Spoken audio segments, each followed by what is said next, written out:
मैंने ये शादी सिर्फ अपनी मामा और अपने भाई के लिए की थी। मैं अपने भाई का फ्यूचर महफूज करना चाहती थी, लेकिन माफ कर दो, इस सब में मैंने तुम्हारा बहुत दिल दुखाया है। I'm really sorry। मैं तुम्हारी मजबूरी समझ सकता हूँ। मैं अभी जिंदगी में अकेला ही रह गया। आप ही कनाडा चली गई हैं और अम्मी अल्लाह के पास। अब सारी जिंदगी इसी तरह अकेले गुजारी जाएगी। एक इल्तिजा है तुमसे, बल्कि ये ख्वाहिश है। अमन, मैं हमेशा तुम्हारे करीब रहना चाहता था, ऐसा हो नहीं सका। बहुत मोहब्बत करता हूं तुमसे। कभी वक्त आया तो मेरी ये ख्वाहिश जरूर पूरी करनी। मुझे माफ कर दो रेहान। अमल, गिला तुमसे नहीं, नसीब से। तुम माफी मत मांगो। रेहान भाई, आप यहाँ? हाँ, वो अमन मैम ने ज़हीन सर के बारे में बात करने के लिए बुलाया था, तो यहीं बुला लिया। ठीक है, मैं चलता हूँ। खुदा हाफिज। क्या बात है बानू? वो नीचे ना इंस्पेक्टर साहब आए हैं, वो आपको बुला रहे हैं, कह रहे हैं आपसे कुछ बात करनी है उनको। अच्छा तुम जाओ, मैं आती हूँ। अब ठीक है।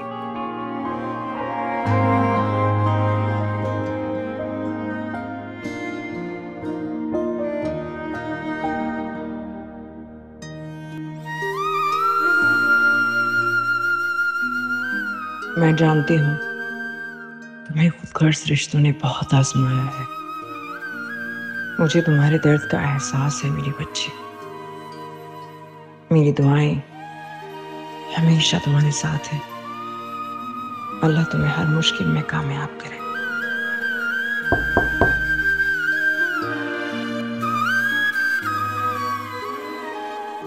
अस्सलाम वालेकुम। वालेकुम अस्सलाम। वो असल में अभी मुझे हानिया को डॉक्टर के पास ले जाना था, तो जल्दी आ गया ऑफिस से। ये तो बहुत अच्छा किया तुमने। हानिया को इस वक्त तुम्हारे प्यार की सबसे ज्यादा जरूरत है। हाँ, लेकिन असल में मैं कुछ और बात करने आया था आपसे। बोलो, कहो क्या बात है। जब से आप यहाँ पर आई हैं, मैंने हमेशा देखा है कि आप मेरे लिए हमेशा मुखलिस रही हैं। मुझे मेरी माँ की तरह हमेशा प्यार दिया आपने, बल्कि उनसे भी ज्यादा। लेकिन अब मुझे ऐसा लगने लगा है कि आप मुझसे नाराज हैं। क्या मुझसे कोई गलती हुई है, या हानिया ने आपको कुछ? नहीं, ऐसी कोई बात नहीं है। लेकिन माँ की नाराजगी का औलाद को बहुत पहले ही पता चल जाता है। आप मुझसे नाराज हैं, मैं जानता हूँ। नहीं, मैं नाराज नहीं हूँ। और वैसे भी जिस माँ का तुम जैसा बेटा हो, वो भला कैसे नाराज हो सकती है। सौतेली ही सही, लेकिन मैंने हमेशा तुम्हें अपना बेटा माना है। मैं तुमसे बिल्कुल नाराज नहीं हूँ। ये सुनकर मेरे दिल को बहुत तसल्ली हुई। हाँ, वो अमल कैसी है? बात हुई है आपकी उससे? ठीक ही होगी। बात नहीं हुई मेरी। बहुत जिद्दी है, अपने पापा की तरह। अशफाक हमेशा अपनी खुशियों को कुर्बान करके दूसरों की खुशियों का ख्याल करते थे। अब अमल भी वही कर रही है। यकीनन अंकल एक बहुत अच्छे इंसान होंगे। हाँ, मगर फिक्र इस बात की है कि इतना सब कुछ होने के बाद अमल ने उसी घर में रहने का फैसला किया है। अगर अमल ने फैसला किया है तो जरूर कुछ ना कुछ सोच के ही किया होगा। इसके पीछे कोई ना कोई वजह जरूर होगी। आप फिक्र नहीं करें, मैं अमल से जरूर बात करूंगा। खैर, मैं चलता हूँ, वो हानिया को लेके जाना है ना। खुदा हाफिज। अल्लाह हाफिज। हमेशा खुश रहो।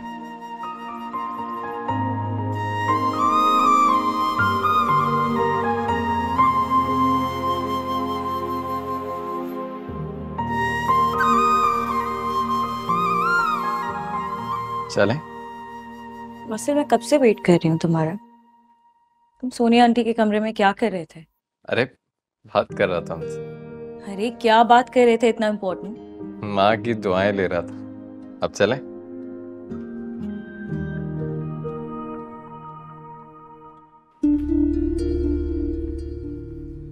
अस्सलाम वालेकुम। वालेकुम अस्सलाम। मैडम कैसी हैं आप? मैं ठीक हूँ। आप? अच्छा, ये तो कंफर्म है कि उस रात आपके घर कोई नहीं आया था। हमने अड़ोस पड़ोस की गलियों की फुटेजेस देखी हैं। ये कोई घर का ही आदमी था। ऐसा कैसे हो सकता है? घर से कोई कैसे हो सकता है? प्लीज हमें अपना काम करने दें। मैडम, आपके रूम से कुछ एविडेंसेस मिली हैं, वो मैं आपको दिखाना चाहता हूं ताकि आप उन्हें पहचान सकें। ओ भाई, किस बात की एविडेंस जब कुछ हुआ ही नहीं है? और एविडेंस आपने मेरे घर से कलेक्ट कैसे की मेरी परमिशन के बगैर, ये बताइए आप मुझे। देखें मैडम, मैंने आपसे पहले भी कहा है कि हमें अपना काम करने दें।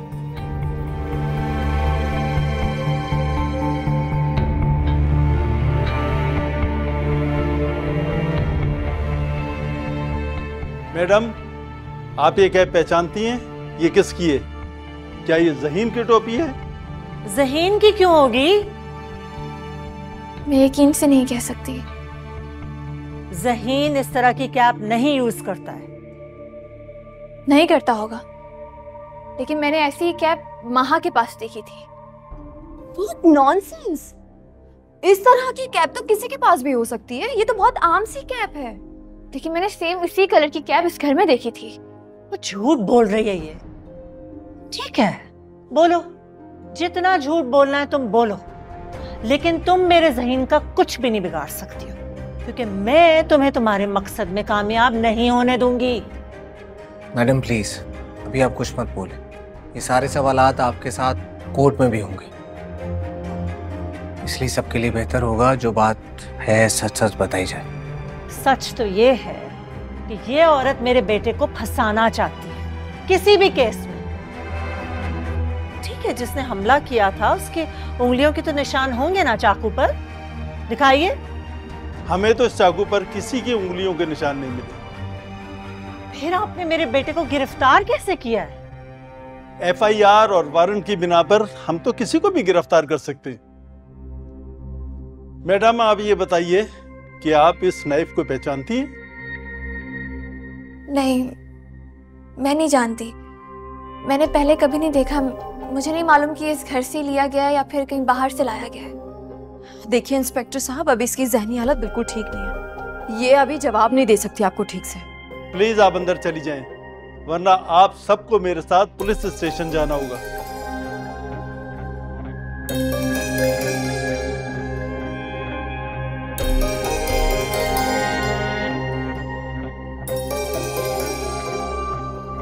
क्या ये चाकू मैं देख सकता हूँ? आप कौन है? जी मैं मैडम दिलशाद का मैनेजर। जी जी, देखिए, शायद आप कुछ बता सकें।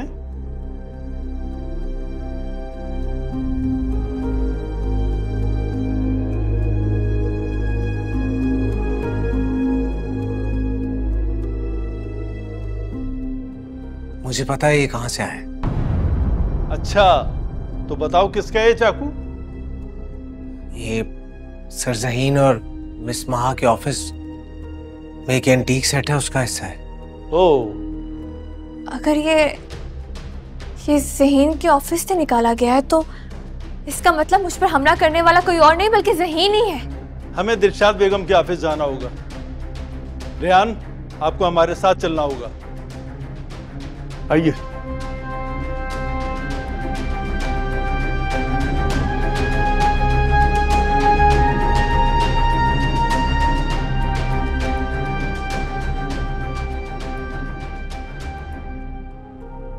भाभी, आप कुछ चाहिए था मुझे बता देती आप। काम मुझे था तो मुझे ही तुम्हारे पास आना पड़ा। कि कैसा काम भाभी? बानो, मैं जानती हूँ कि तुमने इस घर का नमक खाया है, और तुम कभी भी अपने मालिक से बेवफाई नहीं करोगी। लेकिन मैंने हमेशा तुम्हें अपनी बहन माना है, और इस घर में जो कुछ भी मेरे साथ होता रहा है तुमने वो सब देखा। भाभी, मैंने सब देखा है। आप ना बड़ी अच्छी हैं। तो अगर मुझे तुम्हारी हेल्प की जरूरत होगी तुम मेरी हेल्प करोगी? मैं आपकी क्या मदद? बोले भाभी। प्लीज मुझे बता दो वो टोपी किसकी है? मुझे कैसे पता होगा भाभी? मानू, मैं जानती हूँ कि उस दिन तुमने ड्राइंग रूम में वो टोपी पहचान ली थी। बस मुझे बता दो कि वो टोपी ज़हीन की है या महा की। प्लीज बता दो बानो। भाभी, तुम्हें परेशान होने की जरूरत नहीं है। मैं तुमसे वादा करती हूँ कि मैं ये बात किसी तक नहीं पहुंचने दूंगी। मैं जानती हूँ तुम्हें मालूम है, इसलिए सच बता दो बानो प्लीज। भाभी। हाँ कहो। वो टोपी जो है ना दिलावर की, मेरा मतलब है राशिद की है। लेकिन भाभी मैं यकीन से कह सकती हूँ कि आप पे हमला ना राशिद ने नहीं किया। मैं यकीन से कह सकती हूँ उसको ना किसी ने फंसाने की कोशिश की है, तभी उसकी वो टोपी जो है ना पहन के आप पे हमला किया है किसी ने, ताकि ना सारा शक जो है ना मेरे राशिद पे आ जाए। मेरा राशिद ऐसा नहीं है, वो बड़ा अच्छा इंसान है। लेकिन तुम इतने यकीन से कैसे कह सकती हो कि वो टोपी राशिद की है? किसी और की भी तो हो सकती है ना। नहीं भाभी, मुझे पता है वही है वो टोपी। अच्छा, तुम्हें परेशान होने की जरूरत नहीं है, और मुझसे वादा करो कि ये बात तुम किसी को नहीं बताओगी, राशिद को भी नहीं। लेकिन भाभी, राशिद को तो बताना पड़ेगा ना। मानो, अगर तुमने राशिद को बता दिया तो वो बौखलाहट में कोई गलत कदम भी तो उठा सकता है, और फिर उसका एक गलत कदम उसे हमेशा के लिए जेल की सलाखों के पीछे ले जाएगा। नहीं भाभी, इसीलिए हमें राशिद को बचाना पड़ेगा, और तुम्हें तो यकीन है ना कि तुम्हारा राशिद ऐसा नहीं कर सकता। तो फिर हमें असल मुजरिम तक पहुंचना होगा। उसके लिए मुझे तुम्हारी हेल्प की जरूरत है ताकि हम राशिद को बचा सके। लेकिन भाभी, राशिद ना बड़ा सीधा इंसान है, उसने कुछ नहीं किया। हाँ, इसलिए तो हमें उस सीधे इंसान को बचाना है और असल मुजरिम तक पहुंचना है। तुम बस ये बात किसी से मत कहना। जी भाभी, जैसा आप कहेंगी ना अब मैं वैसे ही करूंगी बिल्कुल। लेकिन आपको ना राशिद को बचाना होगा फिर। हाँ क्यों नहीं, बस जैसा मैंने कहा है ना वैसा ही करना। आखिर ये तुम्हारी और राशिद की जिंदगी का सवाल है। जी भाभी। तो ये सारा खेल राशिद का रचाया हुआ है। उसने मेरी जान लेने की कोशिश की।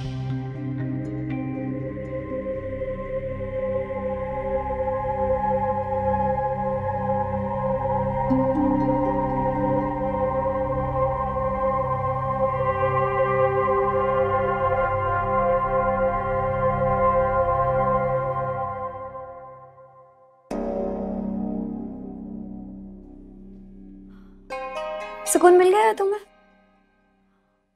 अब तो तुम्हारे पास कहने के लिए कुछ भी नहीं है। तभी तो इंस्पेक्टर के सामने तुम्हें मेंटल करार दे दिया, और देखना कैसे कोर्ट में तुम्हें मेंटली डिस्टर्ब साबित करेंगे। उसके बाद तुम सीधा जाओगी पागल खाने, जो तुम्हारा असल ठिकाना है। मेंटल तो तुम हो गई हो, किस कदर लालची हो तुम ज़हीन की बची कुची दौलत समेट कर मुल्क से बाहर जाना चाहती हो। लेकिन मैं तुम्हें कहीं जाने नहीं दूंगी। तुम्हें तुम्हारे किए की सजा जरूर मिलेगी। अपना मुंह ना बंद रखो, मैं तुम्हारे मुंह ही नहीं लगना चाहती। आउट।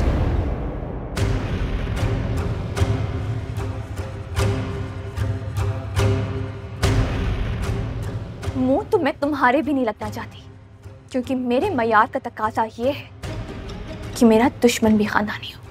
तुम पागल हो गई हो, तुम सच में पागल हो गई हो। हाँ, हो गई हूँ मैं पागल, और आइंदा इस पागल से बच के रहना।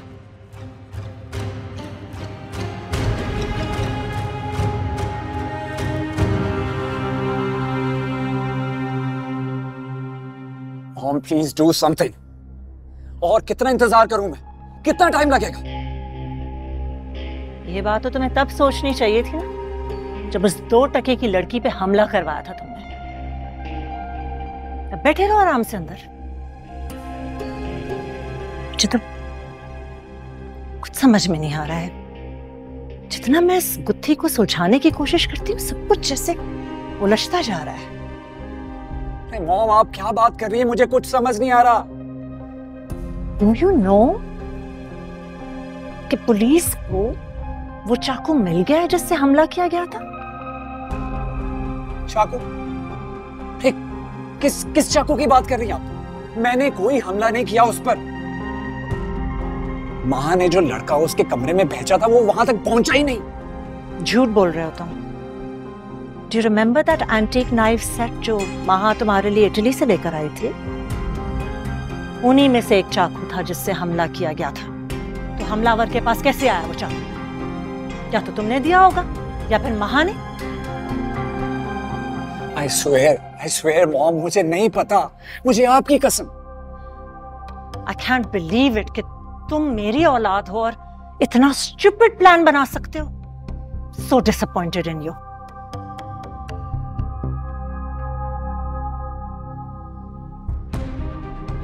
हाँ, क्या कहा जामी साहब ने? मैम, पब्लिक हॉलिडे होने की वजह से कोर्ट्स बंद है। ज़हीन सर की अभी बेल नहीं हो सकती। जो भी होगा मंडे को होगा। What? मंडे तक? मॉम, मैं आपको बता रहा हूं, मैं मंडे तक वेट नहीं करूंगा यहाँ पर। निकालो मुझे यहाँ से। Don't worry, तुम्हारी मॉम तुम्हें जल्द यहाँ से निकाल लेगी। लेके चलो मुझे इंस्पेक्टर के पास। मैम। मॉम!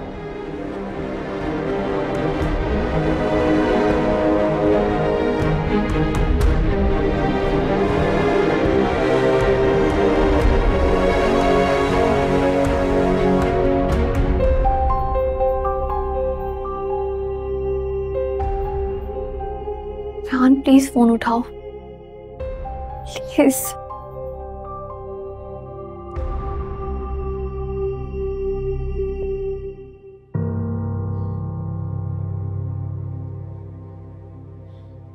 रेहान, तुम ऐसा करो कि तुम ऑफिस जाओ। मैंने सबको बता तो दिया है, लेकिन देखना कि वहां की सिचुएशन आउट ऑफ कंट्रोल ना हो जाए, ठीक है? जी मैम, डोंट वरी।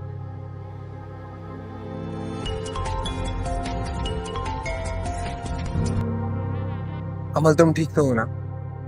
हाँ, मैं ठीक हूँ रेहान। रेहान, मुझे तुमसे बहुत इंपॉर्टेंट बात करनी है, अभी और इसी वक्त। ठीक है, मैं घर आ जाता हूँ। नहीं, घर पर नहीं। सुनो, हम बाहर कॉफी शॉप में मिलते हैं। लेकिन अमल, इस हालत में तुम्हारा घर से बाहर निकलना रिस्की हो सकता है। रेहान, मेरे पास कोई और ऑप्शन नहीं है। तुम बस जल्दी से कॉफी शॉप पर पहुंचो, मैं भी आ रही हूँ। लेकिन किस कॉफी शॉप? अरे पागल, उसी कॉफी शॉप जहाँ पर जाकर तुम हमेशा मुंह फुला लिया करते थे और फिर जिद करते थे कि मुझे कॉफी नहीं पीनी, लेकिन फिर मेरे इसरार करने पर तुम्हें वो कॉफी पीनी पड़ती थी। सॉरी। No sorry. मुझे अच्छा लगा कि तुम्हें आज भी सब कुछ याद है। ठीक है, फिर हम वहीं मिलते हैं। ठीक है।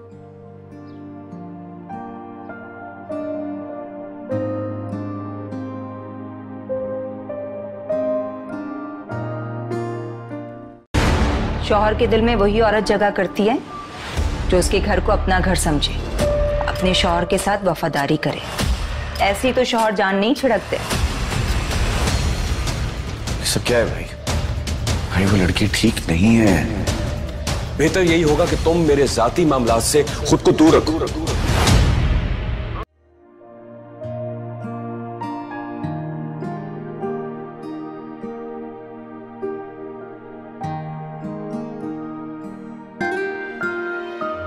आज मैं बहुत खुश हूं। तुम कहां जा रही हो? मैं मकबूल से कहती हूँ आपके लिए कॉफी बना दे। मकबूल से कहो आज एक नहीं 2 कॉफी बनाए। आज हम दोनों साथ कॉफी पिएंगे। मैं कॉफी नहीं पीती। पी लो मेरी खुशी की खातिर। वैसे तो तुम रिश्ते निभाने पर बहुत लेक्चर देती हो, थोड़ा सा निभा भी लो, चाहे झूठा ही सही।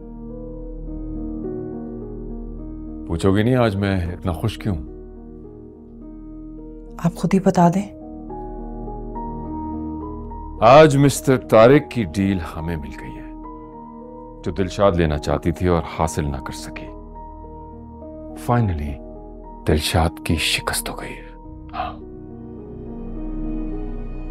मुबारक हो आपको आपकी जीत के लिए।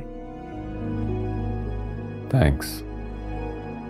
कासिम दाद नाम ही जीत का है, मुझे कोई नहीं हरा सकता। और जो मेरी शिकस्त के बारे में सोचता भी है ना, मुंह के बल जमीन पर गिरता है जिस तरह दिलशाद गिरी है। बेटा अंदर और खुद गेम से बाहर। हाँ, कासिम दाद से लड़ने चली थी। क्या इंसान इस हद तक बेहिस हो सकता है? अपनी खुशी में मेरी अमल का एहसास तक नहीं।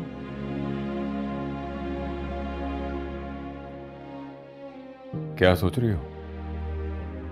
आपके लिए कॉफी बना कर लाती हूँ।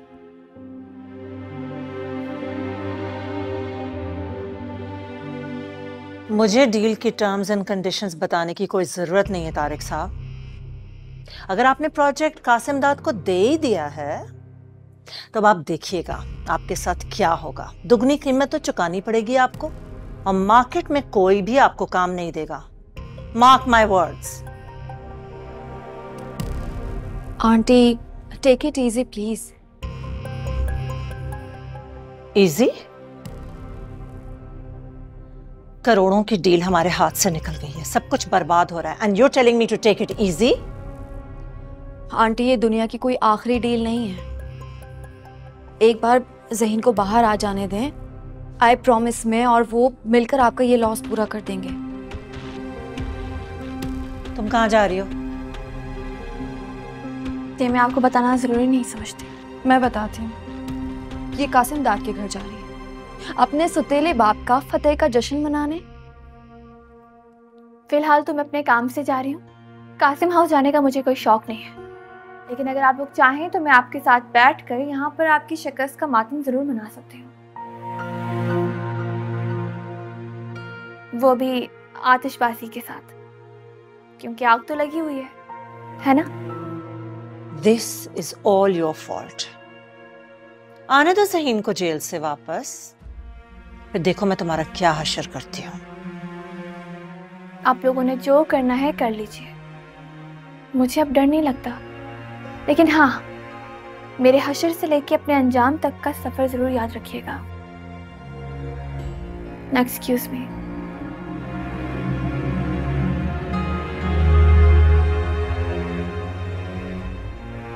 आंटी ये बहुत चालाक लड़की है, मैं आपको बता रही हूँ। ये किसी प्लान पर काम कर रही है, और यकीनन ये कासिम दाद के साथ मिलकर ना हमें बर्बाद भी कर सकती है।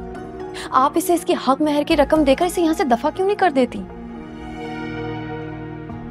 अभी भी गेम हमारे हाथ में है।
हाँ, मैंने दिलशाद बेगम और ज़हीन की बातें सुनी थी। ज़हीन ने एक आदमी को हायर किया था जिसे उस रात तुम्हारे रूम में आना, सिर्फ डराने के लिए, तुम्हें जान से मारने के लिए नहीं, ताकि तुम यहाँ से चले जाओ। लेकिन ज़हीन कहता है कि उसके भेजा हुआ आदमी तो तुम्हारे रूम तक आया ही नहीं। लायर। मेरा बस चले तो मैं ज़हीन को। ज़हीन सच कह रहा है, वो आदमी मेरे रूम में नहीं आया था। क्या? तो फिर हमला किसने किया?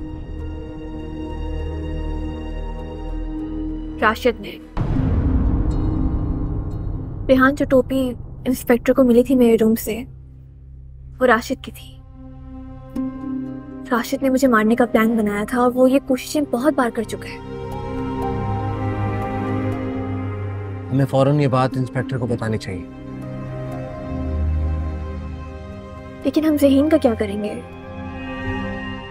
मैं मानता हूँ उस दिन राशिद ने तुम्हें मारने की कोशिश की, लेकिन ज़हीन ने भी तो किसी को हायर किया था तुम्हें डराने के लिए। तो कसूरवार तो वो भी है, उसे भी हवालात के पीछे होना चाहिए। मैं जानती हूँ ये बात, लेकिन मैं सिर्फ सिचुएशन को नॉर्मल करना चाहती हूँ। अगर ज़हीन जेल चला भी जाएगा तब भी दिलशाद बेगम मुझे सुकून से जीने नहीं देंगी। ना ज़हीन मुझे तलाक देगा और ना मुझे मेरा हक मेरे वापस मिलेगा।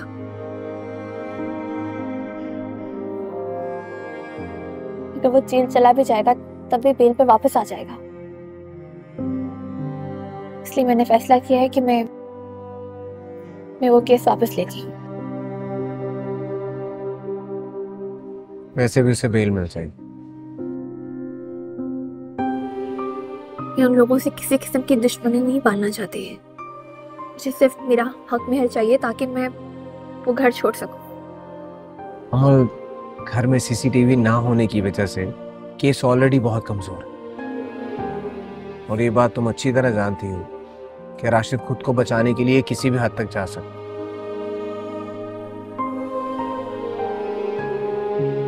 राशिद के खिलाफ कोई सबूत नहीं मिले तो वो कैसे अरेस्ट हो? मैं राशिद को अरेस्ट करवाना भी नहीं चाहती। तुम चाहती हो कि राशिद को भी उसके किए की सजा न मिले? फिर राशिद जेल चला भी जाएगा तब भी ज़हीन की तरह जमानत पर वापस आ जाएगा। उसे सजा मिलेगी और वो सजा मैं खुद उससे दूंगी। मैं उसके आसपास ऐसा जाल बिछाऊंगी कि उसके खिलाफ सबूत खुद चीख चीख के उसके काले करतूत की गवाही देंगे। और ये सब कैसे प्लान किया है तुमने? वो सब मैं देख लूंगी। फिलहाल तो मैं कुछ खाने वाली।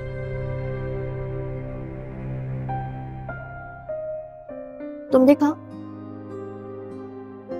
तुम जानती हो कि मुझे ये सब पसंद नहीं। वक्त के साथ साथ बहुत सी आदतें बदलनी पड़ती है। वक्त भले बदल जाए, मगर मैं बदलने वालों में से नहीं। मैं जानती हूँ कि आप बदलने वालों में से नहीं है, लेकिन फिर भी ट्राई तो करो। अच्छा, मैं चलती हूँ, मुझे एडवोकेट परवाना से भी मिलना है। मैं तुम्हें ड्रॉप कर देता हूँ। नहीं, मैं चली जाऊंगी। रेहान, एक और बात भी करनी है। हाँ? मनाहिल ने शाजिम को मेरे और तुम्हारे बारे में पता नहीं क्या क्या कहा है। वो अलग मुझे घर आकर परेशान कर रहा है। मैं बात कर लूंगा मनाहिल से। चलो तुम पहले कुछ खा लो, फिर चलते हैं। फिर तुम भी साथ खाओ। अच्छा।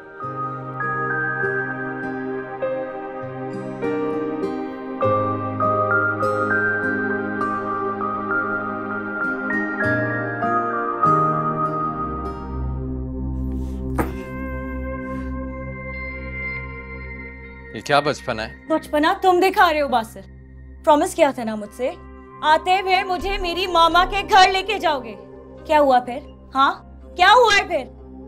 तुमने खुद ही मुझे कहा था कि अगर दिलशाद आंटी घर पे होंगी तभी तुम जाओगी, और इस हालत में मैं तुम्हें पुलिस स्टेशन नहीं भेज सकता। आराम करो घर पे, सुकून से बैठो और ये अचानक से तुम्हें दिलशाद आंटी से इतनी हमदर्दी क्यों होने लगी? तुम तो उनसे बात भी नहीं करना चाहती थी। क्योंकि बासिल माँ होती है, चाहे जैसी भी हो। ये सब कुछ ना तुम मुझे सिर्फ तंग करने के लिए कर रही हो।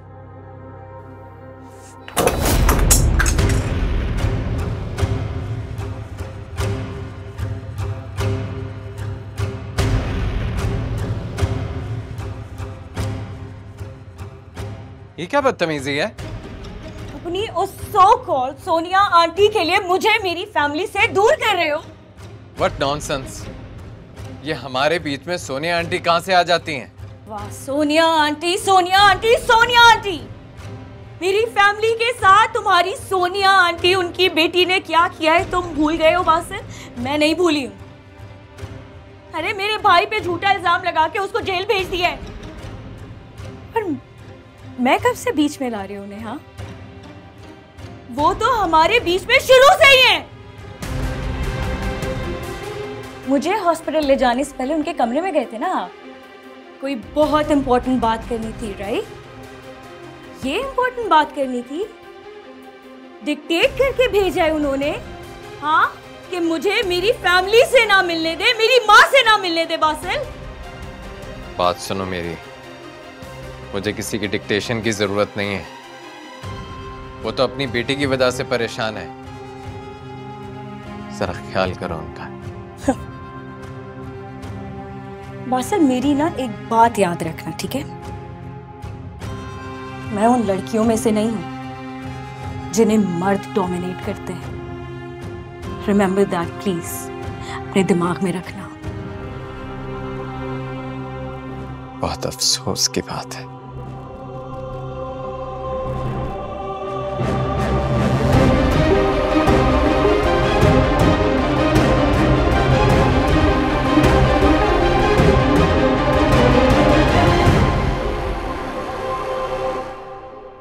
हाँ रेहान, कहो इस तरह अचानक क्यों बुला लिया? मिनाइल, तुम्हें क्या जरूरत थी मेरे और अमल के बारे में शाजिम को बताने की? तो मैंने ऐसे ही जिक्र कर दिया था बस। ऐसे ही जिक्र? तुम जानती भी हो तुम्हारी इस हरकत से अमल की जिंदगी पे क्या असर पड़ा है। मैं कह रही हूँ ना रेहान, मैंने ऐसे ही बात की थी, वो तो बस शाजिम ने पकड़ ली है। तुम इतनी नेगेटिव क्यों हो? वाह, तो तुम्हें आज भी अमल की फिक्र है? हाँ, मुझे फिक्र है, क्योंकि मैं नहीं चाहता कि मेरे किए की सजा अमल को मिले। वैसे आजकल वो लोगों को सजाएं दिलवाती फिर रही है, तुम तो जानते होगे मिस्टर मैनेजर। मिनाइल, तुम मेरी जान क्यों नहीं छोड़ देती? अगर अमल तुम्हारी जान है तो नहीं छोड़ूंगी। मैं बेवकूफ ये समझती रही कि अमल शायद हमारे बीच से चली गई। मिनाइल, लेकिन मुझे क्या पता था कि वो तो मुस्तकिल तुम पे डोरे डाले बैठी है। तुम हर वक्त उसका दीदार करते हो, मोहब्बत की कहानी खूब परवान चढ़ रही है। बस कर दो मिनाइल, प्लीज बस कर दो। क्यों, बुरा लग रहा है? मुझे भी बहुत तकलीफ हुई थी जब शाजिम ने मुझे बताया था कि तुम अमल की सास की मैनेजर हो, और ये बात तुमने मुझे कभी नहीं बताई। वैसे तुम बहुत लकी हो, जिसकी तमन्ना थी तो मैं वो शादी के बाद भी तुम्हारे सामने ही रहती है। मिनाइल, मैं तुम्हें आखिरी बार समझा रहा हूँ, आइंदा मेरे और अमल के बारे में कोई ऐसी बात ना करना। मैं जानता हूँ कि हमारे रास्ते जुदा हैं, लेकिन आज भी मैं उसकी दिल से इज्जत करता हूँ। अगर बात सिर्फ एहतराम की है तो तुम मेरा हाथ क्यों नहीं थाम लेते? क्यों नहीं कर लेते मुझसे शादी?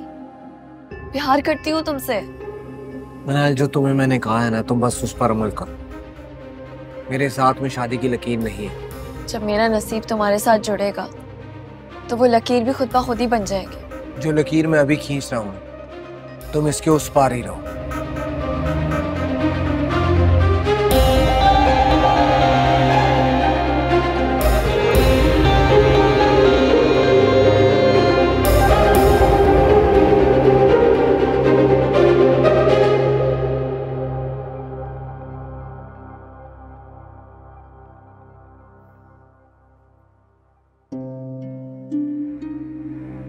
मामा प्लीज मुझसे बात कर लें। I really need you. Please मुझसे बात कर लें एक बार, प्लीज।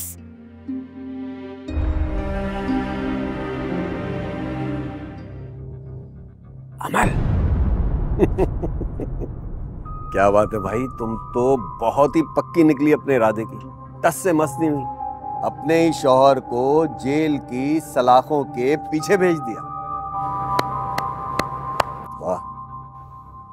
हाँ, एक बार जो मैं जिद पर आ जाऊं ना, तो सामने वाले को उसकी औकात याद दिलाकर ही दम लेती हूँ। और मेरी हिम्मत और औकात देखो, कब से तुम्हारे सामने डट के खड़ा हूं और तुम मेरा कुछ नहीं बिगाड़ सके। फिक्र मत करो मिस्टर राशिद अहमद, बहुत जल्द तुम्हें भी तुम्हारी औकात याद दिला दूंगी। ये ख्वाहिश है तुम्हारी मेरी जान, मगर अफसोस तुम्हारी ये ख्वाहिश अधूरी रह जाएगी। इसलिए अपने नन्हे से दिमाग पर ज्यादा बोझ मत डालो और अपने आप को बचाओ, क्योंकि तुम्हारा टाइटैनिक डूबने वाला है। बताऊं कैसे? वो क्या नाम था तुम्हारे आशिक का, वो जो रेहान? हाँ, अभी भी उससे इश्क करती हो, मिलती हो ना उससे? वही रेहान जो मैडम दिलशाद का मैनेजर है। इश्क करती हो ना उससे? बकवास बंद करो, और आइंदा अगर मुझे गाली देने की जरूरत भी की ना, तो मैं तुम्हारी जबान खींच लूंगी, समझे? तुम मेरी जबान खींचो या खाल, अब मैं तुम्हें नहीं छोड़ूंगा, नहीं छोड़ूंगा। इस थप्पड़ का तुम्हें सॉलिड जवाब दूंगा, सॉलिड। एक और मारना है?